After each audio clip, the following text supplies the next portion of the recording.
Ok. Un poquito más arriba. Haciendo de atrás.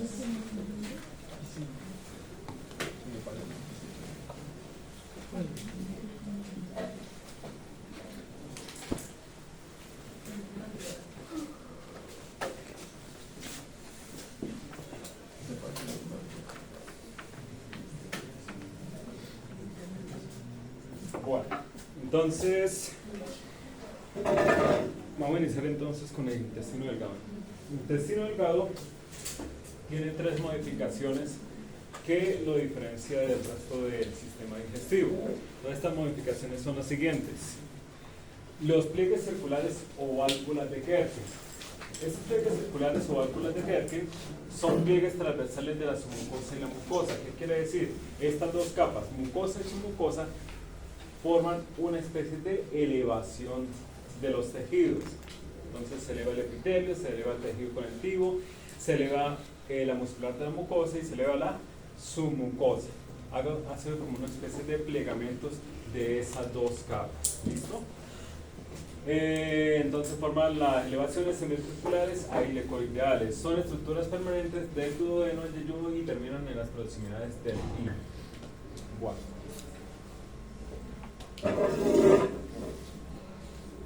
De esta no tengo, yo creo que las tendría que anexar. Bueno,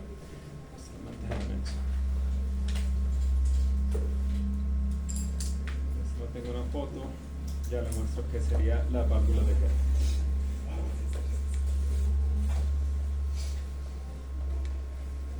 Creo que me pasó. Sí, este me sirve. Bueno, ¿qué sería entonces la válvula de Kerpen? La válvula de Kerpen sería todo esto. ¿Por qué? Porque es una elevación de la mucosa, que sería esta, y de la submucosa, que sería esta.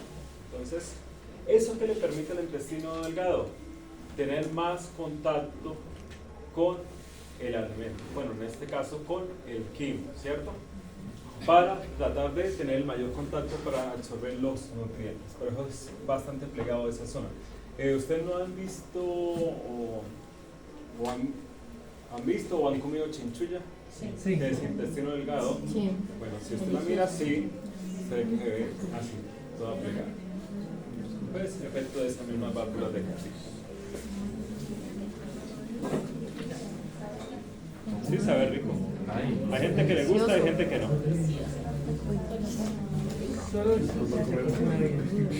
Sí, y si lo saben hacer. Sí, porque es la que lava la mujer.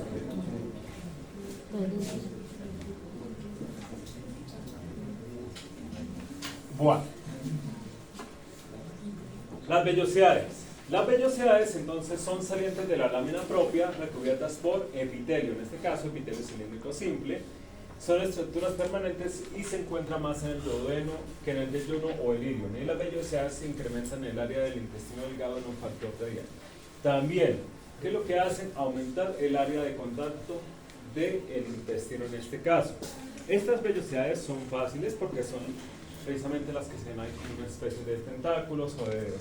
Esta sería la vellosidad, ¿listo? Y va a estar revestida por el epitelio cilíndrico 5. Y tenemos las microvellosidades. Las microvellosidades, sí, son los pelitos que vimos cuando vimos epitelios. Son modificaciones del plasmolema apical de las células epiteliales que recubren las vellosidades intestinales e incrementan el área también del intestino delgado. Observe que estas tres modificaciones todas es para aumentar el área de contacto con el alimento para así absorber la mayor cantidad de nutrientes. Entonces, en este caso, las microvellosidades son los pelitos que tiene el epitelio que están revistiendo las vellosidades para la absorción de los nutrientes.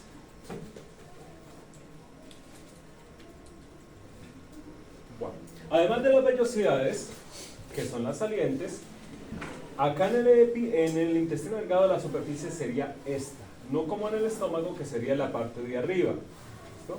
Porque estas son salientes como tal, ¿sí? Se van a ver de esa forma. Y vamos a encontrar ahí en la mucosa, en la lámina propia, que es un tejido conectivo laxo. Para todos los intestinos delgados es tejido conectivo laxo, esa lámina propia. Vamos a encontrar esto que se llama las criptas de Lieberkühn y estas criptas o cristas intestinales, que es lo mismo, van a tener varios tipos de células más las vellosidades. Entonces, ¿cuáles células vamos a ver ahí? Las células de absorción de la superficie. Es el mismo epitelio cilíndrico simple, pero como tiene microvellosidades que sirven para la absorción, se le llama células de absorción de la superficie. ¿Listo? Células caliciformes, que ya también la vimos, son glándulas unicelulares mucosas exocrinas. Vamos a encontrar células enteroendocrinas, las que producen hormonas, igual que en el estómago. Células regenerativas, que son las que van a producir otras células, ¿cierto? Que son células madre, y las células de Paneth. Acá es una diferente. Esa es una célula protectora, o sirve para la protección. Bueno, ahí vamos a hablar un poquito de ellas. Entonces, el epitelio recubre las vellosidades de la superficie de los espacios intervellosos, está compuesto por células de absorción de superficies, caliciforme y esnel. Las células de absorción son las más numerosas del epitelio, son las células de absorción de la superficie, son células altas con núcleo oval localizado en la base y su superficie apical presenta un borde de cepillo. Claro, tiene las características del epitelio cilíndrico simple, con microvellosidades. Tenemos las células de Paneth. Protegen las células madre mediante la secreción de moléculas de defensa llamadas criptinas o alfa-defensinas, y estas son proteínas que pueden interactuar con la membrana de los fosfolípidos de las bacterias, lo que lleva a la creación de poros o huecos o espacios en la envoltura, ¿cierto?, de las bacterias. Estos poros conducen al derrame de los iones y otras sustancias importantes de la célula bacteriana con el medio ambiente externo, resultando eventualmente en la muerte de las bacterias. Tenemos las células enteroendocrinas del sistema enteroendocrino difuso. Bueno, ahí tenemos entonces que estas van a producir hormonas, ya habíamos hablado de ellas, entonces son de tipo apacrino y endocrino. Y tenemos las células M o células de micropliegue, son unas células fagocíticas. Entonces, fagocitan y transportan antígenos a la lámina pro. Tenemos las células caliciformes, que son glándulas unicelulares mucosas, ya saben. El duodeno tiene la menor cantidad y la subcifra aumenta hacia el ilion. ¿Qué quiere decir? Que esta va aumentando a medida que se va alejando el intestino delgado, ¿cierto? Va aumentando la cantidad de estas células caliciformes. Menor cantidad duodeno, un poquito más en yeyuno y mayor cantidad en el ilion. Estas células elaboran lo que es el mucinógeno, cuya forma de atraer la mucina, que es un componente del moco, que es una capa protectora. Y tenemos las criptas de Leverkuhn, que ya son estas glándulas tubulares que vamos a encontrar ahí en la lámina propia. Estas también incrementan el área de la superficie del revestimiento intestinal. Están compuestas por células enteroendocrinas, de absorción de la superficie, caliciformes, regenerativas y de Paneth. Quiere decir que prácticamente están todas las células, tanto en la cripta como en sus vellosidades. Bueno, ahora sí vamos, me colocan atención para identificar las tres regiones del intestino delgado. Listo, ahí no hay test. Entonces, la primera, duodeno. Entonces el duodeno es el que está posteriormente después del estómago región píloro. Entonces ahí en práctica vamos a ver una plaquita que es una transición de píloro a duodeno. O simplemente también les puedo colocar las de duodeno por separado. ¿Cómo van a identificar? Primero que todo tienen que identificar que es intestino delgado. ¿Cómo lo identifican? Por sus vellosidades. ¿Sí? El intestino delgado es los únicos que tienen vellosidades. Ahí está, su vellosidad con el epitelio cilíndrico simple. Los punticos blancos corresponden a las células caliciformes. Vea que no hay abundantes. Estas glándulas tubulares que vemos acá son las criptas de Leverkuhn, tejido conectivo laxo muscular de la mucosa. De aquí a aquí sería su mucosa. ¿Listo? Y esta sería la submucosa. Denso irregular con estas glándulas de tipo acinal que se les llaman glándulas de Brunner. Y estas glándulas de Brunner ya saben que lo que van a suministrar es bicarbonato para bajar el pH del intestino. Y esto es lo que identifica esta región del duodeno. Es la única región del intestino delgado con glándulas en la submucosa como tal. Yeyuno no tiene glándulas en la submucosa, ilion no tiene glándulas en la submucosa. Entonces, esto es lo que identifica al duodeno. Vamos a ver una de más lejos para ver el resto de capas. Mira, vellosidades. Ahí dice que vellosidades en forma de hoja. No le veo la hoja. Bueno, el epitelio cilíndrico simple. Los punticos ya saben que corresponden a células califormes. Ahí no hay tanta cantidad. Las glándulas tubulares corresponden a las criptas de Leverkuhn. El tejido conectivo laxo. Muscular de la mucosa. Esta. Y esto es la submucosa denso irregular con las glándulas de Brunner. Y acá alcanzó a salir algo de la muscular externa, que es músculo liso. Ya saben, una circular interna y una longitudinal externa de músculo liso. Este tampoco cambia para ninguna de las regiones. Y por último hay una serosa que tampoco cambia para ninguna de las regiones. O sea, prácticamente lo que cambia es la mucosa o la submucosa. Esta es una de mis placas de las que van a ver. Mira, ahí está la vellosidad, ¿cierto? Las criptas de Leverkuhn con células caliciformes, laxo, muscular de la mucosa, las glándulas de Brunner en la submucosa, y esta sería la muscular externa, circular interna, longitudinal externa. La serosa es esto que está acá, es súper delgadito. Súper delgadito, casi ni se ve. Dime. ¿Me puede repetir, por favor, cuáles son las de Leverkuhn? Las criptas. Ahí está cortada longitudinal. Cuando quedan cortadas transversal se van a ver así.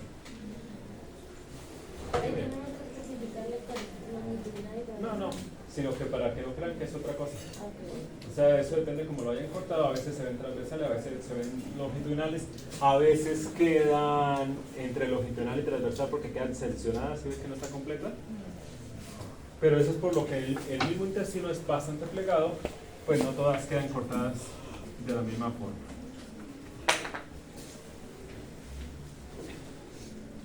¿Claros o preguntas del duodeno?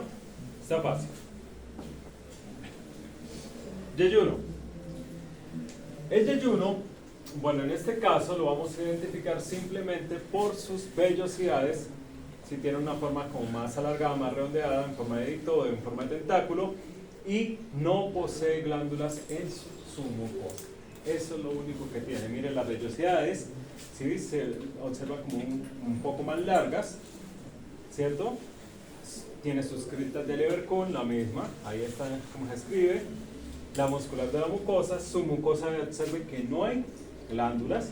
Esta sería la circular interna, longitudinal externa de músculo liso, y esto delgadito es la llamada serosa. ¿Sí? A veces se ve un poquito más gruesita, pero igual es una capa delgada. Y vamos a ver el acercamiento. Ahí está, se ven las mismas características. Vea la cantidad de células caliciformes, un poquito más, laxo, las criptas. Mire, se ven cuando se cortan transversalmente, ¿cómo se ven? Muscular de la mucosa y submucosa denso irregular vascularizado, pero sin glándulas, que es lo que identifica esta región. Identifican que hay intestino delgado por las vellosidades, y como no tiene glándulas, identificamos que es yeyuno. Y se ven más larguitas, exactamente. Y el último, ilion. El ilion, observen, tiene vellosidades, pero observen, la cantidad de vellosidades es más o menos. Es menos. Ajá. Cantidad de células caliciformes se ve un poco más. ¿Sí? No, eso no es tanto. Lo que pasa es que el colon es el que tiene mayor cantidad. Criptas de Leverkuhn, muscular de la mucosa. Entonces acá ya tenemos las dos primeras características: menor cantidad de vellosidades, mayor cantidad de células caliciformes. Pero hay una muy importante, esto que ven acá. Las placas de Peyer, que no son más que nódulos linfoides. Esos son los que habían nombrado por allá en estómago, región pilórica. Son los nódulos linfoides. Son acumulados de linfocitos y tienden a tomar una forma ovalada. ¿Listo? Pueden estar en la mucosa, como acá rompió, vea. Pueden estar en la mucosa o en la submucosa. Ojo, no confundirlo con laxo. Laxo tiene sustancia extracelular, que es lo rosado.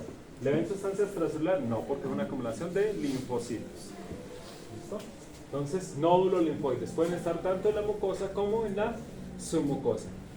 En el intestino delgado, ilion, se le puede llamar placas de Peyer, pero en otro órgano tienen que decirle nódulos linfoides. ¿Sí? Este es el único que le pueden decir placas de Peyer. Bueno. El resto de tejido es igual, la muscular, lo mismo circular interna, longitudinal externa de músculo liso y tiene su misma serosa. Entonces, ¿claro con este? No está complicado. Vamos a ver otra placa. Acá está, mire. Otro corte diferente, otra muestra diferente. Identificaron que era intestino delgado por las vellosidades. Acá están criptas de Lieberkühn cortadas transversalmente, pero observen, en este caso hay nódulos linfoides en la mucosa. La anterior estaba en la submucosa. Entonces, si tienen nódulos linfoides, son ilion. Ya. Fácil.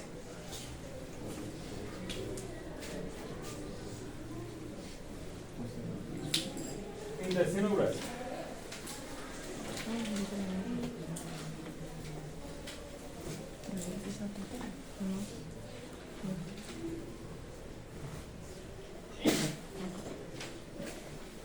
Bueno, se subdivide en lo que es ciego, colon, recto, llano y el apéndice, que es una vaginación ciega pequeña del ciego. Bueno, hay una redundancia en palabras.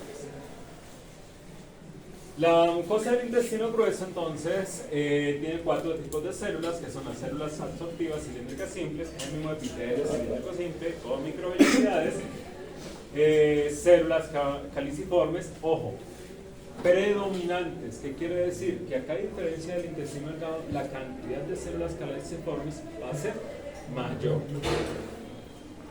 Células madre, que son las que van a formar otras células, ¿cierto? Se encuentran ahí en las criptas de Lieberkühn.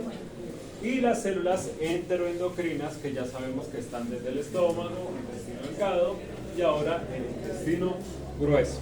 Ojo, estas características, aunque estemos hablando de intestino grueso, solamente se van a dar para colon, para apéndice y de pronto, no, es que ni siquiera recto, porque allá ya cambia el tipo de epitelio, si se alcanzan a ver todavía criptas.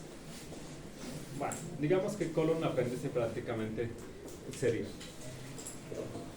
El colon constituye la mayor parte de la longitud total del intestino grueso. Entonces casi todo el intestino grueso, la mayoría va a ser colon. La lámina propia, la muscular de la mucosa y la submucosa se asemejan a las del intestino delgado. ¿Qué quiere decir? Que tiene el mismo epitelio cilíndrico simple, el mismo tejido conectivo laxo, que sería su lámina propia, la misma muscular de la mucosa, las mismas criptas de Lieberkühn, a excepción de que acá se va a ver mayor cantidad de células caliciformes.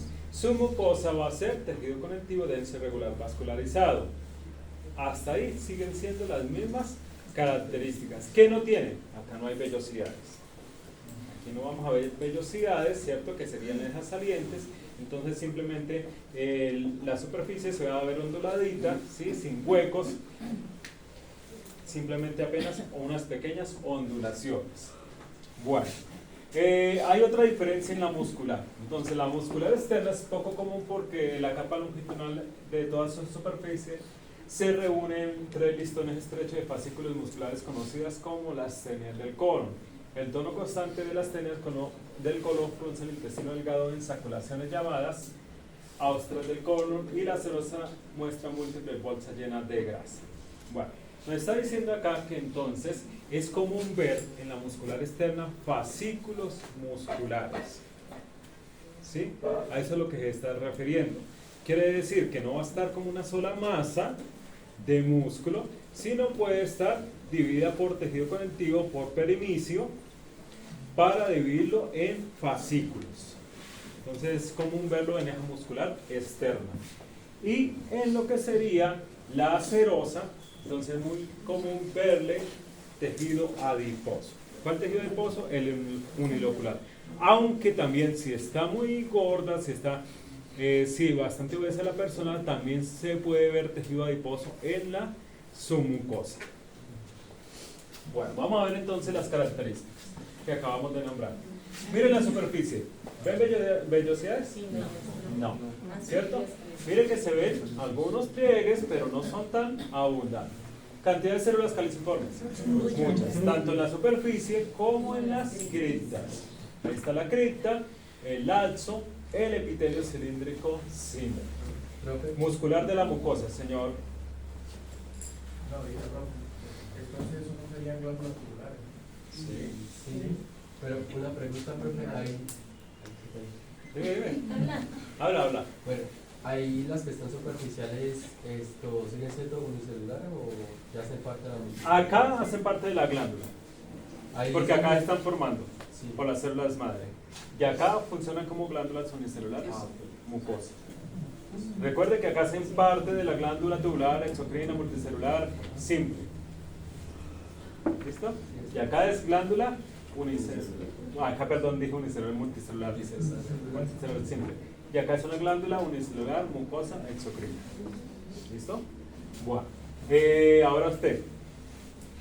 La cripta Leber-Kuhn es la misma glándula tubular. ¿Listo? O algunos autores también la llaman glándulas intestinales. ¿Listo? Ok. Entonces, tejido conectivo laxo, muscular de la mucosa. Hasta aquí llegaría la mucosa. Ahí se ve el músculo. De aquí a aquí. Su mucosa está denso y regular. Bueno, este casi no le veo vascularización, unos pequeños. Y mire, ¿qué es esto? Tejido adiposo. Ajá, entonces es común en el intestino grueso verlo. Y muscular externa. Acá solamente se ve la circular interna. Vea que la circular interna en este caso quedó transversal. Entonces está cortada de diferente forma. ¿Qué es esto? Fascículos. Fascículos que no se ven en, si vemos, por ejemplo,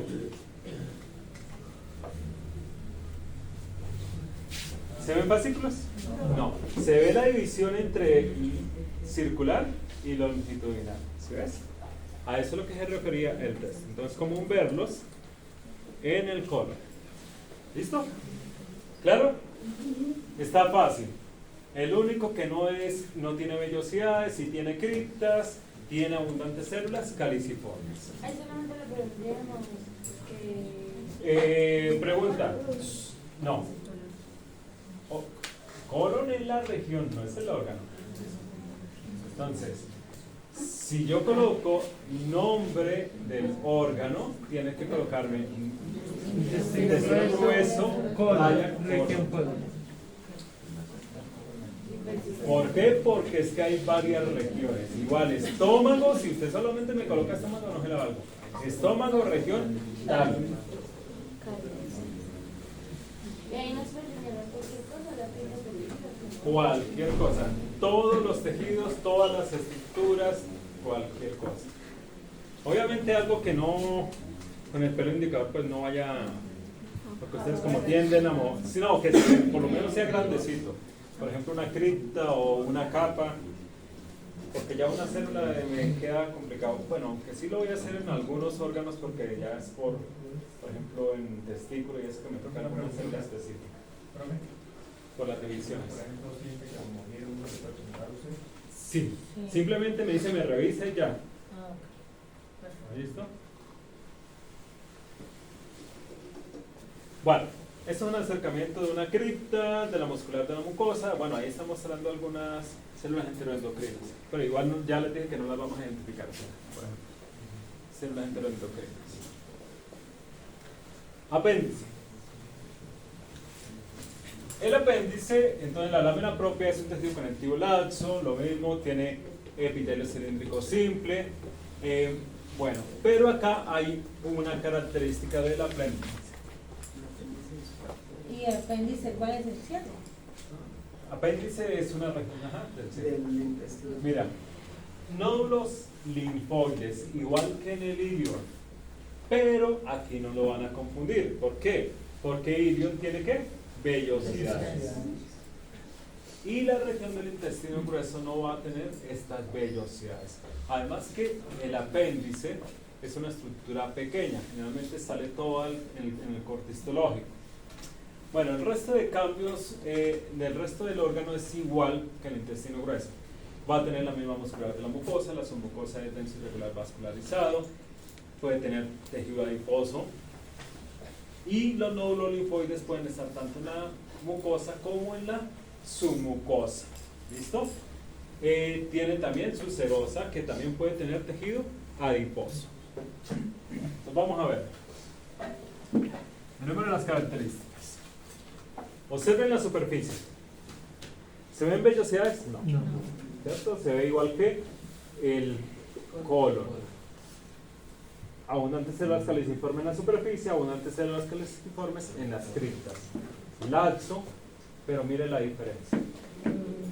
El nódulo linfoide puede estar ahí en la mucosa o puede estar en la submucosa. En este caso, está aquí en la mucosa. Como es una estructura pequeña, mire, tiene esta luz estrellada. ¿Sí? Esto es una pequeña luz que siempre genera. Vamos a ver otra vista. Esto es una vista lejana. Obviamente acá no se ven muchas de las cosas que estoy nombrando, pero sí nos da pues una vista general. ¿Listo? Mire, ¿se ve? No se ven unos pliegues, mire la superficie, ¿se ve? Unos pequeños pliegues, las criptas se alcanzan a identificar, la submucosa y la muscular externa.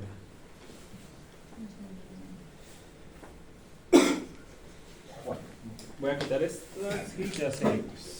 Ese nódulo son las mismas placas de Peyer, pero no se le pueden decir así, ¿verdad? ¿Cómo? Que los nódulos linfáticos eran las mismas placas de Peyer. Sí, pero no se le pueden decir placas de Peyer ahí, solamente para el ilio. Por eso no los linfoides y ya no nos complicamos la vida a todos. Porque mire, por ejemplo, cuando veamos linfático, estos son nódulos linfoides también. Nódulos linfoides por todos lados. Ahí está. Esta es otra, una vista no tan lejana, no tan cercana de apéndice. Mire la superficie, bueno, acá las criptas están cortadas transversalmente, ¿cierto? Pero mire, el nódulo linfoide en este caso está atravesando tanto la mucosa como la submucosa. Vea la submucosa con tejido adiposo, ¿cierto? Acá está la circular interna, longitudinal externa, y mire, acá la serosa está un poquito más grande. Pero también es común verse por ahí tejido adiposo pegado en esa zona.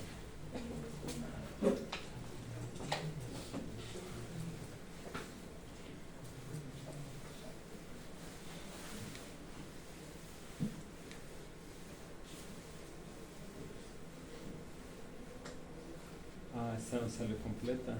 Lástima. Bueno. Esta es de mis placas. Me he dado cuenta que había sacado mal esa foto. O la saqué para algo específico. Me imagino que es para el tejido adiposo. Mira, ahí están. Lo que sería el nódulo linfoide. Está entre la mucosa y la submucosa. Ahí está la muscular de la mucosa. Esta sería la submucosa, denso irregular vascularizado. Mire la cantidad de tejido adiposo que tiene. ¿Sí ve?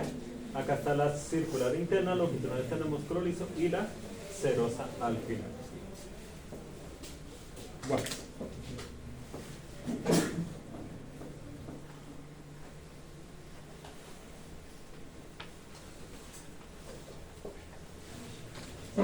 Recto y conduccional. Para fortuna de ustedes, no hay recto, no hay placa de recto. Y porque no hay placa. No, sí, no he conseguido muestra. Y de ano solamente hay ano, pero parte epidérmica, o sea, donde inicia el orificio del ano. Sí, esa sería la única placa. Porque esta sí tiene varias partes, entonces las vamos a ver acá en teoría, y les muestro una foto, pero no tenemos la placa. Bueno, esta se asemeja al colon, que en sí no se asemeja, lo que pasa es que es una continuidad, ¿cierto? Viene del colon y pues tiene algunas características, pero cambia el epitelio y cambia otras cosas. Bueno, entonces, pero las criptas del Leberko son más profundas y en menor cantidad por unidad de área. El epitelio de la mucosa anal es cúbico simple del recto hasta la línea pectineal, a nivel de las válvulas anales. Entonces, si ve, cambia el epitelio de cilíndrico simple a cúbico simple. Escamoso estratificado no queratinizado de la línea pectineal al orificio anal, anal externo, perdón, y escamoso estratificado queratinizado en la epidermis, que es el que vamos a ver. Quiere decir que ese epitelio va cambiando a medida que se va acercando hacia el exterior. Cúbico simple en la parte del recto, en la línea ya cuando llega a lo que sería ano, Ese es estratificado escamoso no queratinizado. Bueno, ahí hay una pequeña porción para queratinizada, pero no la nombra. Y posteriormente, ya en su ano epidérmico, o sea, ya externo, sería epitelio estratificado escamoso queratinizado. ¿Sí? Cambia totalmente el epitelio. La lámina propia es un tejido conectivo fibroelástico. Recuerde que venía era laxo. Entonces cambia acá un denso irregular fibroelástico. Contiene glándulas anales en la unión rectoanal y glándulas circulanales en el extremo distal del conducto anal. Además, en el ano están presentes folículos pilosos y glándulas sebáceas. Ojo, si hay, pero en el ano epidérmico, que es el que van a ver, no dentro del ano. ¿Listo? La musculatura de la mucosa se compone de una capa circular interna y una longitudinal externa de músculo liso, eso sí no cabe. La submucosa anal y la muscular externa compuesta por tejido conectivo fibroelástico denso y regular fibroelástico. Contiene dos plexos venosos, el plexo hemorroidal interno, situado arriba de la línea pectinal, y el plexo hemorroidal externo, que se localiza en la unión del conducto anal con su orificio externo ovado. Se ve que tiene muchos componentes, lástima que no está la plaquita. La muscular externa consiste en una capa de músculo liso circular y otra longitudinal externa. La capa circular interna se engruesa a medida que circula la región de la línea pectinal para formar el músculo del esfínter anal interno. Quiere decir que la muscular es la que se engruesa y ayuda precisamente al proceso de defecación, para defecar. Bueno, acá tenemos, este corte es un corte longitudinal. Acá no sale el ano externo, que es el que vamos a ver. Acá está solamente recto y ano en la parte interna. ¿Listo? Bueno, entonces, esta parte sería la parte del recto. Vendría con un epitelio cúbico simple. Observe, vemos cristas del Evercum, pero ya no se ve tanta cantidad, ¿cierto? Ya lo que son células caliciformes, vea que prácticamente ya desaparecen. Todavía conserva el laxo. Aquí aparece un nódulo linfoide y por acá hay un punto de transición, vea. De cúbico ya se ve más grueso, quiere decir que cambia a estratificado escamoso. Observe, acá después del nódulo linfoide, acá están las últimas criptas, pasa de laxo a denso irregular fibroelástico. ¿Sí ve? Ya el laxo desaparece. ¿Listo? Denso irregular fibroelástico. ¿Listo? Y observen la parte muscular. Miren cómo viene el músculo, pero a medida que se va acercando, se va engrosando. Y esta sería la parte del esfínter. Lástima que ahí no sale la foto, pero esa es la zona más gruesa. ¿Listo? Y el epitelio, pues viene con el epitelio estratificado escamoso no queratinizado, y acá en la parte final pasaría estratificado escamoso queratinizado con folículos pilosos, glándulas sebáceas. Ya les voy a mostrar otra foto.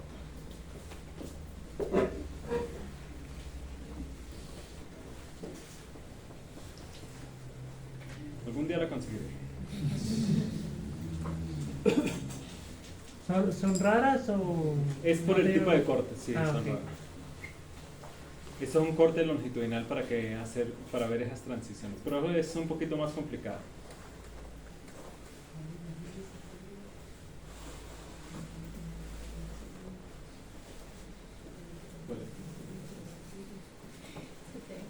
Ah, mira, esta es la de labio, esta es...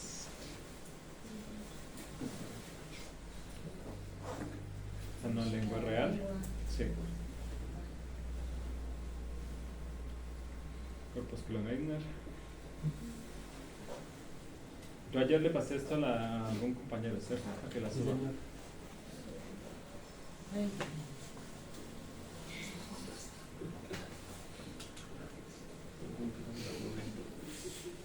Pero las pasa, no se quede con ellas.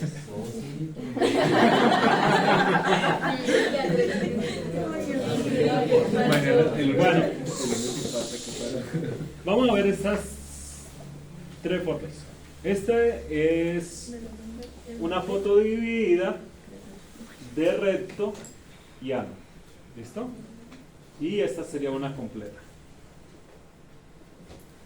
Entonces, vea, acá viene El recto es una pequeña porción, mira ahí con sus criptas, ya saben que el epitelio es cúbico. Mira, igual que en la placa anterior, también hay una presencia de un nódulo linfoide donde está el punto de transición del epitelio, ¿cierto? Que pasa de cúbico a estratificado escamoso, en este caso no queratinizado. Vean que por acá empieza a haber queratinización, ¿listo? Esta es la muscular de la mucosa, acá paso del laxo a denso irregular, esta es la submucosa, denso irregular fibroelástico, y esta es la parte muscular. Esta sería la circular interna. Observe que empieza a volverse más gruesa. Exactamente. Vamos a ver la siguiente, y la continuidad, que vamos por acá y vamos por acá. ¿Sí? Se volvió más gruesa y toda esta porción es la parte del esfínter. ¿Listo? Ahorita en la otra fotografía sí la vamos a poder ver bien. Y el epitelio, observe, queratinizado, queratinizado, queratinizado. Esta es la porción que nosotros vamos a ver, pero está cortada transversalmente. Quiere decir que cortaron todo el orificio. ¿Listo? Se ve muy plegada porque es el orificio. Ahí lo que van a ver en esa placa son muchos plegamentos con epitelios estratificados como su queratinizado. No sé por qué acá no salió. Faltan folículos filosos, glándulas sebáceas y glándulas odorivas apócrifas. Acá veo es mucha gracia.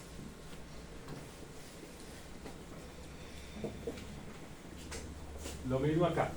Esta sí es una general vista de más lejos, ¿cierto? Más o menos la parte del recto sería esta. Ahí está. Vendría con su epitelio cúbico simple. Acá sí no veo el nódulo linfoide que estaban en las otras dos. Mira, acá está el punto de transición a estratificado escamoso. Y por acá ya se ve el queratinizado. Acá sí hay folículos pilosos, glándulas sudoríparas apocrinas porque ve el orificio. Y estas serían glándulas sebáceas. Acá está el esfínter. Mira, ahí sí se nota perfectamente. ¿Sí? Esta sería la zona del esfínter. ¿Listo? Bueno.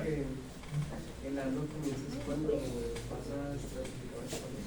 Ajá, exactamente. En el punto de transición acá. Y esta pequeña porción es la del recto. Se ve menor cantidad de criptas porque miren lo que es colon. Si la cantidad de criptas están pegadas, sí, observe que acá se ve en menor cantidad. Y acá está el punto de transición a estratificado escamoso. Bueno, eso sería todo lo de el tubo digestivo. Sí, las glándulas digestivas. ¿Esa no la tengo? No, esa no se la he enviado. Ahorita se la despacio.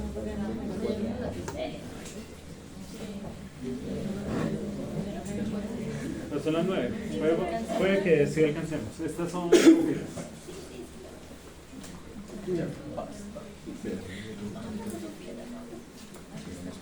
las glándulas del sistema digestivo incluyen los que son las glándulas salivales mayores relacionadas con la cavidad bucal, que son las parótidas, submaxilares y sublinguales, el páncreas, el hígado y la vesícula biliar. Y cada una de estas glándulas contiene múltiples funciones que contribuyen a lo que sería el proceso digestivo. Entonces aquí prácticamente son 3, 4, 5, 6, nada más. Glándula sublingual, la primera. La más pequeña de las 3 glándulas salivales mayores. Tiene forma almendrada a nivel morfológico, elabora apenas el 5% de la saliva. La glándula está compuesta por unidades secretorias tubulares mucosas recubiertas por semiluna serosa. El tipo acina, esta es de tipo acinar. Lo que pasa es que hablan tubular con los conductos. Entonces, generalmente le dicen tubuloacinar. ¿Listo? Y tiene semilunas cerosas. Quiere decir, es una glándula mixta que es mucosa y alrededor de la parte mucosa hay semilunas cerosas. La glándula sublingual produce una saliva mixta, sobre todo mucosa. Las glándulas sublinguales tienen una cápsula de tejido conectivo escasa y un sistema de conductos que no forman un conducto terminal. En lugar de ello, varios conductos se abren paso en la boca y en el conducto de la glándula submaxilar. Ahí sería donde desemboca. Bueno, acá el texto está corto. Estas diapositivas son cortas. Acá tenemos entonces lo que sería la glándula sublingual. ¿Cómo la van a identificar si todas son de tipo acinar, estas 3 que vamos a ver? Pues fácil. por la proporción mucoso-seroso. En el caso de la sublingual, siempre vamos a ver mayor proporción de acinos mucosos, de acinos mucosos que son los blancos. Y la porción serosa, uno que otro completo, pero la mayoría va a estar en forma de semiluna. ¿Qué quiere decir? Esa porción que se ve alrededor de la acino mucoso. Una semiluna, ¿cierto? La semiluna, acá está más grandecita, o el acino completo seroso, pero son muy escasos. Más que todo siempre se van a ver más mucosos. Bueno, vamos a encontrar tabiques de tejido conectivo que van a subdividir la glándula. Esos tabiques subdividen la glándula. Acá esto se le llama cada subdivisión lobulillo. ¿Listo? Y al paquete completo del lobulillo se le llama el lóbulo. Entonces cuando le hablen del lóbulo, son varios lobulillos dentro del lóbulo. ¿Listo? Y cuando le hablen del lobulillo son las divisiones que hacen los tabiques de tejido conectivo. Ahora, va a tener conductos. Estos conductos que están dentro de los lobulillos, a estos les llaman conductos intralobulillares. O sea, todo lo que esté dentro del lóbulo se le llaman conductos intralobulillares. La mayoría de estos conductos intralobulillares van a tener epitelio cúbico simple. Pero si están por fuera del lóbulo se le llaman conductos interlobulillares. Y estos sí ya son más grandes y pueden estar cúbico estratificado, pseudo estratificado, dependiendo del tamaño del conducto.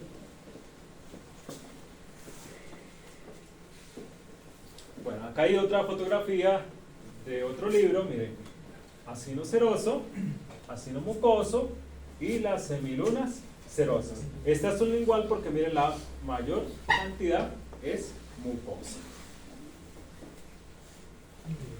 Glándula submaxilar. Esta elabora el 60% de la saliva.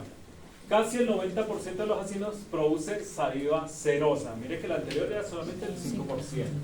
En tanto que los acinos restantes elaboran saliva mucosa. Los conductos estriados de las glándulas submaxilares son mucho más largos que las glándulas parótidas y las glándulas sublinguales.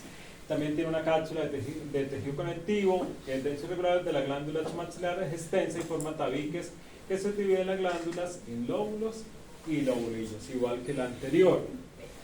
Entonces, ¿qué es lo que va a cambiar en este? Proporciones. Va a tener los mismos componentes, sino que las proporciones van a ser diferentes.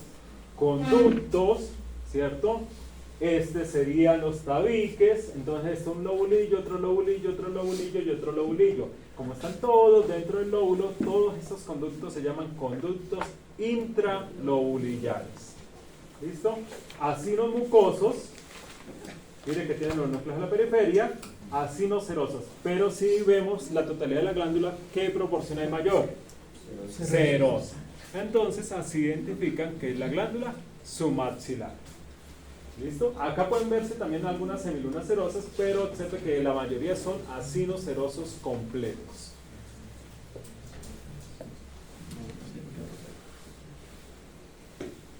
Y acá está el acercamiento. Entonces la submaxilar de cerca se vería así. Ve acinos serosos completos, acinos mucosos. También tiene sus semilunas serosas, la con la que está indicada con la flechita, o esta que tenemos por acá, o esta que tenemos por acá. Y el que tiene el número 3 son los conductos intralobulillares. Profesor, si usted nos dice el nombre de la estructura sería conducto interlobular, y si nos dice el tejido sería epitelio cúbico. Los que estábamos viendo ahí son intra. Ajá. Y usted dijo inter. Ah, perdón. Intra, sí, porque están dentro del lóbulo. Y si, eso sí nos dice el nombre de la estructura. Pero si nos dice tejido, sin nombre del tejido, epitelio cúbico. Sí, ¿no? si el nombre del tejido, sí, Okay. exacto. Glándula, tanto en la clasificación.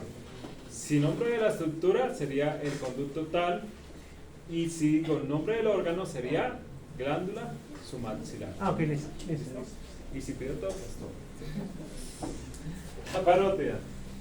La parótida es la glándula salival más grande, elabora una secreción serosa. La saliva de la glándula parótida que elabora tiene concentraciones altas de lo que sería amilasa salival. La amilasa salival se encarga de digerir la mayor parte del almidón del alimento y esta digestión continúa en el estómago. También la cápsula de tejido conectivo de la glándula parótida también está bien desarrollada, forma numerosas tabicas que subdivide la glándula en lóbulos y lobulillos, igual que las otras dos, pero esta alrededor de los 40 años la glándula es invadida por tejido adiposo que se difunde en el tejido conectivo, así que hay que tener cuidado. Si hay una glándula parótida con tejido adiposo, no me lo vayan a confundir con glándulas mucosas. ¿Por qué? Porque esta glándula, obsérvela, es 100% serosa. Y eso es lo que identifica la glándula parótida. Ya saben, entonces, glándula sublingual, mayor proporción de mucosa que de serosa. Glándula submaxilar, mayor proporción de serosas que de mucosas. Y parótida, 100% serosa. ¿Qué quiere decir? Que esto blanco, observe que no tiene núcleos periféricos. Es tejido adiposo. Y aprovechemos que esta placa sí nos está mostrando un corte, una vista de lejos. Esto es el lóbulo. Si ve ahí lo que está con los puntos. Ajá. Todo lo de adentro se llama lóbulo. Y las divisiones, lobulillo, lobulillo, lobulillo, lobulillo, lobulillo, lobulillo. Son las divisiones. Entonces, cualquier conducto que esté dentro del lóbulo se llama conducto intralobulillar. Pero observe estos que tienen el número 5. Están por fuera del lóbulo dentro de estos tejidos conectivos grandes. A estos se les llaman conductos interlobulillares. Y observe que son de un tamaño mayor. Ahora sí quedó claro lo de intra y inter. Y acá está el acercamiento de esa glándula, ¿ven? Totalmente serosa. Sabiendo las proporciones es fácil estas glándulas porque todas son de tipo acinario. Páncreas. Está situado en la parte posterior del cuerpo, su cápsula débil de tejido conectivo forma tabicas que se divide la glándula, bueno, ahí faltan lóbulos y lobulillos, los vasos y los nervios del páncreas y también su sistema de conductos. El páncreas produce secreciones exocrinas y endocrinas.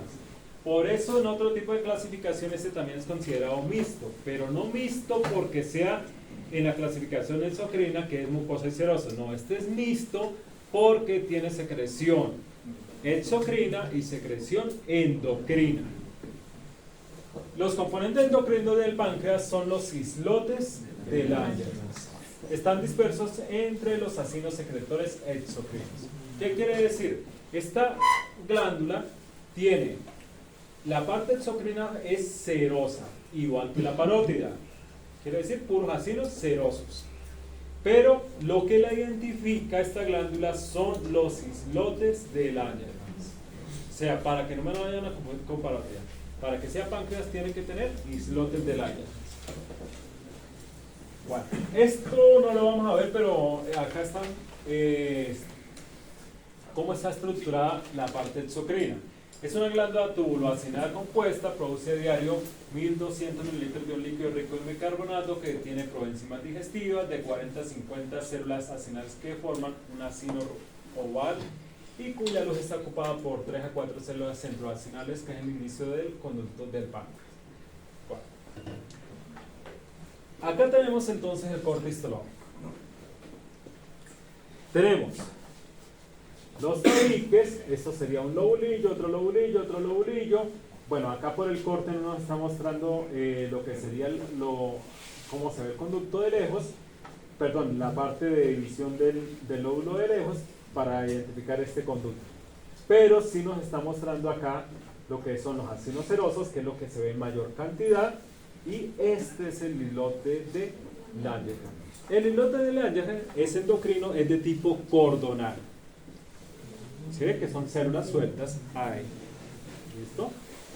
Y ahí van a estar distribuidas las células alfa, las células beta, las células de alfa y las células F, ¿cierto?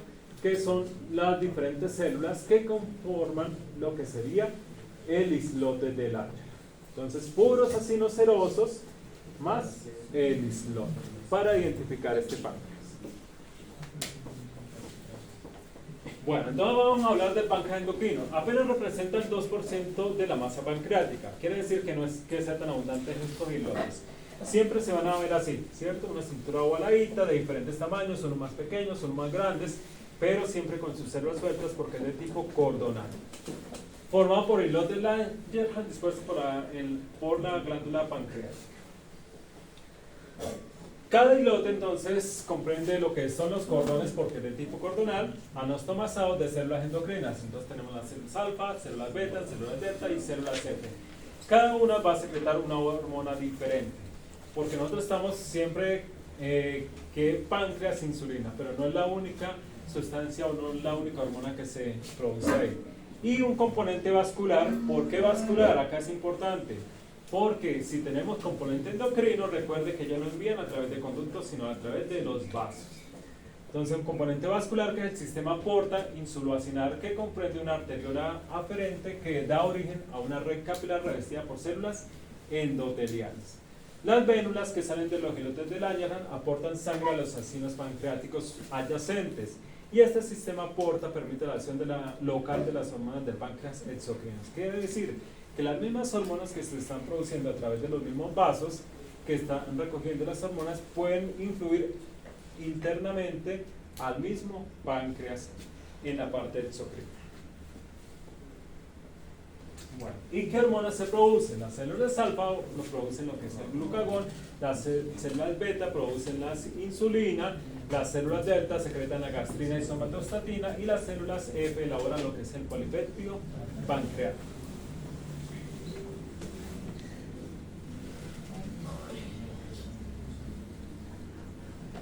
Bueno, y estas de mis placas, así van a ver el páncreas. Ahí está, acinos serosos y el islote de Langerhans. Hígado. Ya vamos a terminar el hígado y vesícula biliar. Creo que se alcanza. El hígado. Es la glándula más grande del cuerpo. El hígado se subdivide en 4 lóbulos: derecho, izquierdo, cuadrado y caudal. Esto a nivel morfológico. Los 2 primeros constituyen la mayor parte. El hígado tiene tanto funciones endocrinas como exocrinas. Ojo, pero acá no se parece nada al páncreas, aunque tenga también exocrina y endocrina. Sin embargo, a diferencia del páncreas, el hígado, la misma célula que es el hepatocito, tiene a su cargo la formación de la secreción exocrina hepática y la bilis y sus múltiples productos exocrinos. Además, los hepatocitos convierten sustancias nocivas en materiales no tóxicos que se van a secretar hacia la bilis. La superficie cóncava inferior del hígado aloja lo que es el ilio. Primera vez que hablamos del ilio. ¿Qué es el ilio? Porque para el otro corte lo vamos a ver. El ilio en un órgano es el que lleva tejido conectivo por donde entran vasos sanguíneos, vasos linfáticos, nervios hacia un órgano. En este caso va a llevar la vena porta, la arteria hepática y los conductos hepáticos. Acá hay otro conducto que generalmente nos lleva un ilio, que sería el conducto hepático, porque estamos hablando de, en este caso, el hígado. ¿Listo? El hígado está envuelto por completo por un peritoneo. ¿Qué es un peritoneo? Es una capa que reviste en su zona externa, que forma un revestimiento epitelio escamoso simple. Quiere decir que tiene un epitelio simple plano sobre la cápsula de Gleason de la glándula de tejido denso irregular. Otra vez le cambiamos acá entonces el nombre al epitelio. Ya no es endotelio, ya no es mesotelio, sino acá es peritoneo.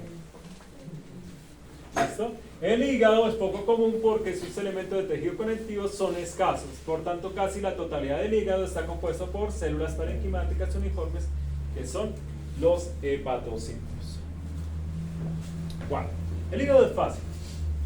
El hígado, aunque se vea complicado, lo único que vamos a ver son hepatocitos y venas, arterias y el conducto biliar. Esos son los únicos componentes que tiene. El hígado, los lóbulos están formados de forma hexagonal si queda bien cortada la muestra. Entonces no esperen como se lo grafican ahí que todos sean hexágonos. ¿Listo? Generalmente en un corte histológico, vean, ese medio quedó con la forma, pero observe que no tienen toda la forma hexagonal, ¿cierto? Entonces, Acá lo que, yo no sé por qué le colocaron el color, bueno, acá está lo que es un conducto de una vena porta central en cada lobulillo, y a eso se le llama la vena central. ¿Listo? Todo esto son hepatocitos. Todo esto es puro hepatocitos. Acá están los tabiques de tejido conectivo. Como la cápsula es delgada, los tabiques son delgaditos. ¿Sí ven? Y esta es la que va a subdividir cada lobulillo. Ahora, en los extremos de los lobulillos podemos encontrar que graficaron acá esto, que se le llama la tríada portal. Y la tríada portal está compuesta por un conducto biliar, ¿cierto? La vena porta y la arteria hepática, que está súper pequeña, que para mí no parece una arteria.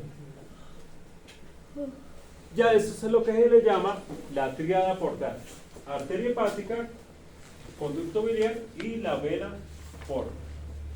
Y se encuentra a los extremos de cada lobulillo.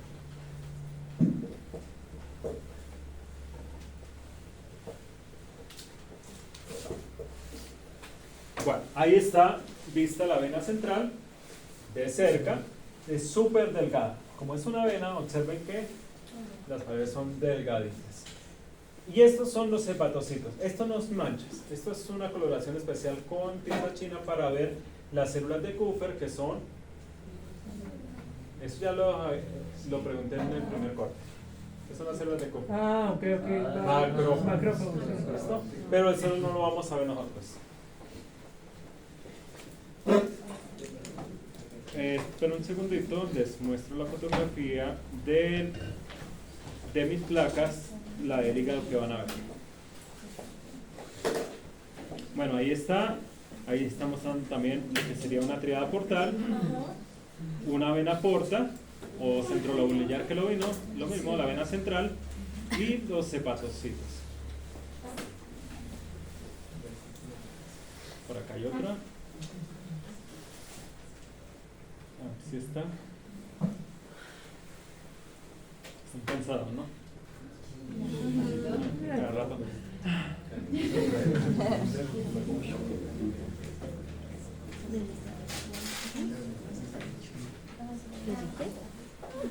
Mira, esto es de mis placas.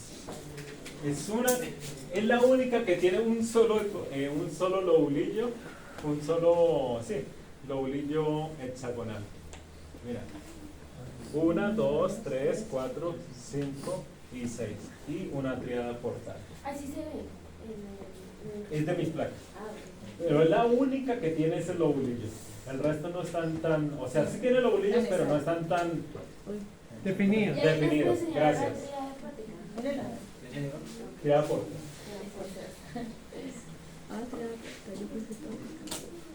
Ok, vamos a terminar entonces.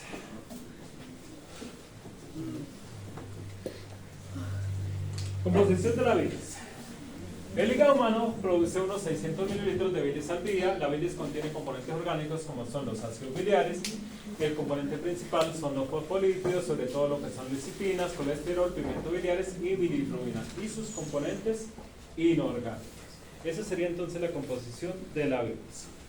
Por último, vesícula biliar, sitio donde se va a depositar precisamente la bilis. Es un órgano pequeño en forma de pera, situado en la parte inferior del hígado. La mayor parte del órgano forma lo que es el cuerpo y la abertura, que se continúa con el conducto cístico que se denomina el cuello. Esto a nivel morfológico serían sus partes. La vesícula almacena y concentra la bilis y la libera al duodeno según se requiera. La luz de la vesícula está recubierta. ¿Se acuerda el conducto que dijeron que era en el diagrama? Bueno, ese es precisamente el conducto que lleva la bilis hacia el duodeno. La luz de la vesícula está recubierta por un epitelio cilíndrico simple, cuyas células se compone de dos tipos de células claras más comunes y células de cepillo poco frecuentes. Quiere decir que el mismo epitelio cilíndrico simple tiene los dos tipos de células.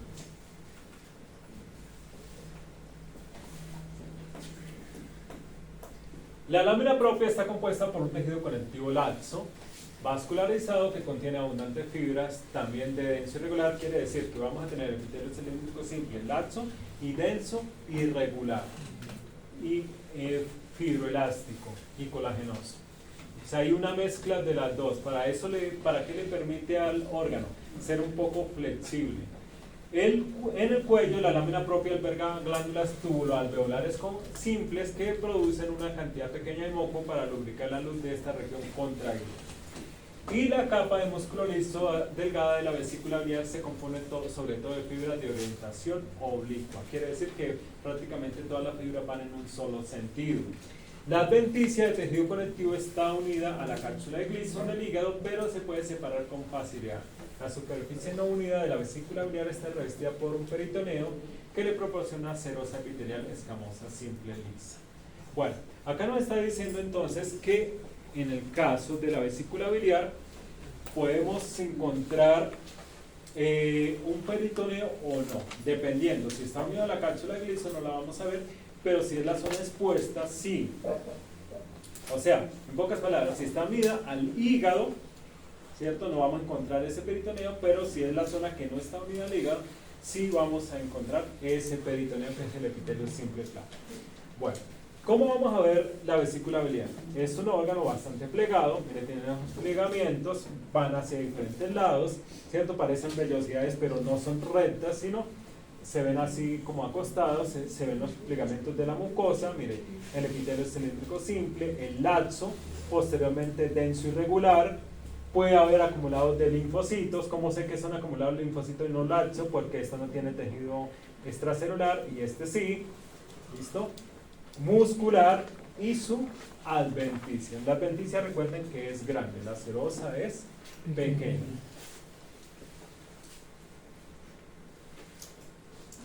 Bueno. Las funciones principales de la bilis: concentración hasta 10 veces y almacenamiento de bilis entre las comidas, liberación de bilis por contracción de la capa muscular en respuesta a la estimulación de la colicistocinina producidas en las células interendocrinas del duodeno y los estímulos neurales, además de la relajación del esfínter de Lodi, que es un anillo muscular que rodea las embocaduras del conducto biliar en su pared duodenal, y regulación de la presión hidrostática del arco biliar. Bueno.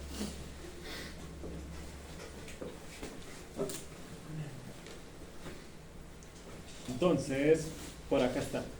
Ya las tenía listas acá. Acá tenemos entonces, estas sí se ven mejor que las de la diapositiva. Acá tenemos unas fotografías de vesícula biliar. Miren los plegamentos. Esta está más lejana y se los podemos ver bien. ¿Sí ven? No tienen como una forma definida. Unas se ven así, otras se ven como ramificados, con epitelio cilíndrico simple, laxo, mire, llega hasta acá, y posteriormente denso y regular. ¿Sí ven? Están los dos. Acá, mire el músculo, ¿sí ve que van todos en una misma dirección de forma longitudinal en este caso? La que vieron en la diapositiva se veía raro porque estaba de forma transversal. Sí, eso depende de cómo haya quedado el corte. Si lo cortaron así, pues se ve el músculo no longitudinal, sino se va a ver transversal y se va a ver totalmente diferente. Y vean la adventicia, bastante grande, denso irregular vascularizado, y allá está algo de tejido adiposo. Y acá está el acercamiento. Profesor, ¿es denso regular o denso regular? Irregular. ¿Por qué usted siempre pregunta regular? ¿Dónde le ven la orientación regular a estas fibras? No. Mira, ya está el acercamiento. En este caso, ojo, en la vesícula biliar es raro ver glándulas. ¿Dónde se ven glándulas? En la zona del cuello de la vesícula. Quiere decir que esta fue sacada cerca de la zona del cuello. ¿Listo? Porque generalmente no se van a ver, solamente ven los plegamentos, laxo, denso irregular, músculo en una sola orientación y su adventicia. Bueno, espero que haya quedado claro, no sé si tienen alguna pregunta y si no hacemos el quiz.